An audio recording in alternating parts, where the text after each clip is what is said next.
नमस्कार। Stock market course for intermediates के 8th part में आपका स्वागत है। तो अब तक हमने बहुत ही इंटरेस्टिंग स्ट्रैटेजीज को देखा।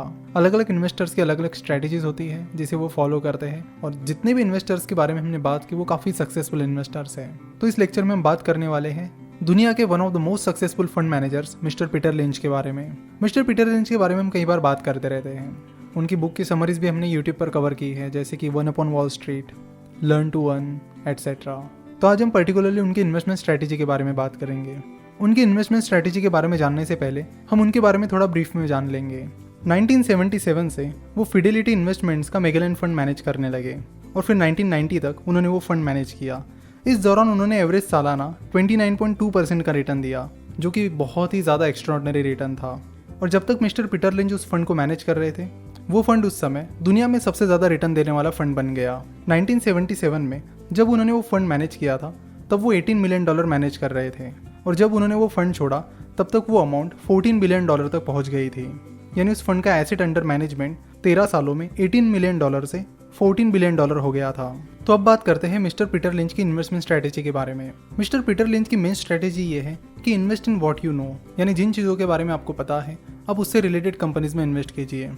फॉर एग्जाम्पल, अगर आप IT सेक्टर में काम करते हो और आपको IT इंडस्ट्री से रिलेटेड बहुत अच्छी जानकारी है, तो आपका पहला फोकस ऐसे IT कंपनी पर होना चाहिए जो आपके हिसाब से बहुत अच्छी सर्विस दे रही हो, जिसके प्रोडक्ट्स बहुत अच्छे हो और जो आगे बहुत अच्छी ग्रोथ दिखा सकती हो। फिडेलिटी इन्वेस्टमेंट्स के किसी मैनेजर ने एप्पल के कंप्यूटर मंगवाए थे, जिसके बाद मिस्टर पीटर लिंच को एप्पल के बारे में और एप्पल के कंप्यूटर्स की क्वालिटी के बारे में पता चला। आगे चल के उन्होंने उस कंपनी का एनालिसिस किया तो उन्हें पता चला कि एप्पल आगे बहुत अच्छा ग्रो कर सकती है, जिसके चलते उन्होंने एप्पल में इन्वेस्ट करके अच्छे खासे रिटर्न्स कमाए थे। एक फूड डिश खाने के बाद उन्हें टैको बेल इस कंपनी के बारे में पता चला। अगेन वो उसका एनालिसिस करने लगे, और जब उन्हें लगा कि इस कंपनी में अच्छा खासा पोटेंशियल है तो उन्होंने उसमें इन्वेस्ट करके अच्छा खासा रिटर्न कमाया। तो इस तरह की स्ट्रैटेजीज वो अप्लाई करते हैं। कई बार इस तरह का एनालिसिस करते समय उनको अच्छी अच्छी कंपनीज पता चलती है, जिसके बाद नेक्स्ट स्टेप उनकी ये रहती है कि उसका फिर वो क्वांटिटेटिव एनालिसिस करते हैं, जिसमें कई सारी कंपनीज रिजेक्ट भी हो जाती है। तो मिस्टर पीटर लिंच की मेन इन्वेस्टमेंट स्ट्रैटेजी है GARP, यानी growth at A reasonable price. यानी वो ऐसी कंपनीज को देखते हैं जो अच्छी खासी ग्रोथ भी दिखा सके और साथ ही रीजनेबल प्राइस पर अवेलेबल हो। तो mister Peter lynch growth at reasonable price कैसे चेक करते हैं? तो उसके लिए वो एक फॉर्मूला यूज़ करते हैं जिसका नाम है PEG रेशो। चलो तो देखते हैं कि ये PEG रेशो क्या होता है। PEG रेशो का फॉर्मूला है price to earning ratio divided by growth rate. तो प्राइस टू अर्निंग रेशो क्या होता है ये हम सभी को पता है। प्राइस टू अर्निंग रेशो एक वैल्यूएशन रेशो है, जिसकी मदद से कंपनी का वैल्यूएशन निकालने में मदद होती है। अगर किसी कंपनी का प्राइस टू अर्निंग रेशो बहुत ज़्यादा है तो ये माना जाता है कि या तो वो कंपनी ओवर वैल्यूड है या फिर उस कंपनी के फ्यूचर पर लोग बहुत ज़्यादा ऑप्टिमिस्टिक हैं। सिमिलरली, अगर किसी कंपनी का प्राइस टू अर्निंग रेशो कम है या फिर बहुत कम है तो लोग मानते हैं कि या तो वो कंपनी अंडर वैल्यूड है या फिर उस कंपनी के फ्यूचर पर लोग ऑप्टिमिस्टिक नहीं हैं। प्राइस टू अर्निंग रेशो आपको कहीं पर भी रेडीमेड मिल जाएगा। आपको मनी कंट्रोल या Skinner.in पर प्राइस टू अर्निंग रेशो मिल जाएंगे। अगर आपको किसी कंपनी का प्राइस टू अर्निंग रेशो निकालना है तो आप निकाल भी सकते हैं। उसका फॉर्मूला है share price divided by EPS, और इस EPS का फॉर्मूला है earnings that is profit divided by total number of shares. तो प्राइस टू अर्निंग रेशो अगर आपको कैलकुलेट करना है तो सबसे पहले आपको कैलकुलेट करना पड़ेगा earning per share, that is profit divided by total number of shares. Profit आपको कंपनी के प्रॉफिट एंड लॉस स्टेटमेंट में मिलेगा और टोटल नंबर ऑफ शेयर्स आपको कंपनी के शेयर होल्डिंग पैटर्न में मिल जाएंगे।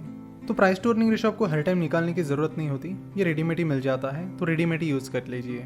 सबसे पहले moneycontrol.com पर जाइए और जिस किसी कंपनी का प्राइस टू अर्निंग रेशो आपको पता करना है उस कंपनी का नाम वहाँ पर टाइप कर लीजिए, और उसके बाद यहाँ पर आपको प्राइस टू अर्निंग रेशो मिल जाएगा। यहाँ पर हम TCS का एग्जाम्पल कंटिन्यू कर रहे हैं। तो TCS का प्राइस टू अर्निंग रेशो है 23.6। तो PEG रेशो का फॉर्मूला है price to earning ratio divided by profit growth. Price to earning ratio तो हमें पता है, अब प्रॉफिट ग्रोथ रेट हमें पता करना है। अब कंपनी का प्रॉफिट ग्रोथ रेट पता करने के लिए आपको कंपनी का एनालिसिस करना पड़ेगा। अगर कंपनी का डीप एनालिसिस करने के बाद आपको लगता है कि कंपनी का प्रॉफिट आने वाले सालों में सालाना 17% से बढ़ सकता है, तो यहाँ पर प्रॉफिट ग्रोथ रेट में आपको 17% लिखना है। तो जहाँ तक TCS की बात है तो हमें लगता है कि TCS का जो प्रॉफिट ग्रोथ रेट रहेगा वो 10% रहेगा। So price to earning ratio है 23.6 डिवाइडेड बाय 10, जिसके बाद PEG रेशो निकल कर आता है 2.36। जब PEG रेशो 1 से कम होता है तब ये माना जाता है कि वो एक अच्छी बात है और वो कंपनी रीजनेबल वैल्यूएशन पर अवेलेबल है। वही अगर PEG रेशो 1 से ज़्यादा है तो ये माना जाता है कि उस कंपनी का वैल्यूएशन उसके ग्रोथ के हिसाब से ज़्यादा है। तो PEG रेशो में कंपनी का वैल्यूएशन उसके ग्रोथ के हिसाब से निकाला जाता है। अगर कंपनी आने वाले टाइम में अच्छी ग्रोथ दिखाने वाली है तो उस हिसाब से उसका वैल्यूएशन देखा जाएगा। प्राइस टू अर्निंग रेशियो का मेन ड्रॉबैक ये है कि प्राइस टू अर्निंग रेशियो हमें करंट प्रॉफिट के बेसिस पर कंपनी का वैल्यूएशन बताती है, वही पीईजी रेशियो हमें कंपनी के फ्यूचर प्रॉफिट के बेसिस पर उसका वैल्यूएशन बताती है, जो कि ज़्यादा इंपॉर्टेंट है। इसलिए अगर आप कभी कंफ्यूज हो कि पी रेशियो यूज़ करें या पीईजी रेशियो यूज़ करें तो ज़्यादा ध्यान पीईजी रेशियो पर दीजिए। तो पीजी रेशियो हमें ऐसी कंपनीज पता करने में मदद करता है जो अच्छी ग्रोथ दिखा रही हो और सही वैल्यूएशन पर भी अवेलेबल हो। तो ये एक बहुत ही अच्छा फॉर्मूला है जिसे आप यूज़ कर सकते हैं।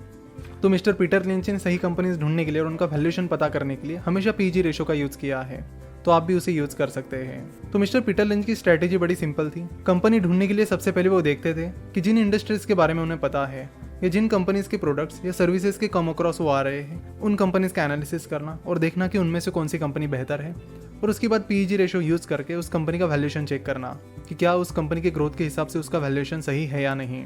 तो ये थी बहुत ही successful investor mister Peter Lynch की स्ट्रैटेजी। आशा करता हूँ कि आप इस कोर्स को काफ़ी एंजॉय कर रहे होंगे और अलग अलग इन्वेस्टर की स्ट्रैटेजी से काफ़ी कुछ सीख रहे होंगे। आज का ये लेक्चर देखने के लिए और हमसे जुड़े रहने के लिए आपका बहुत बहुत धन्यवाद।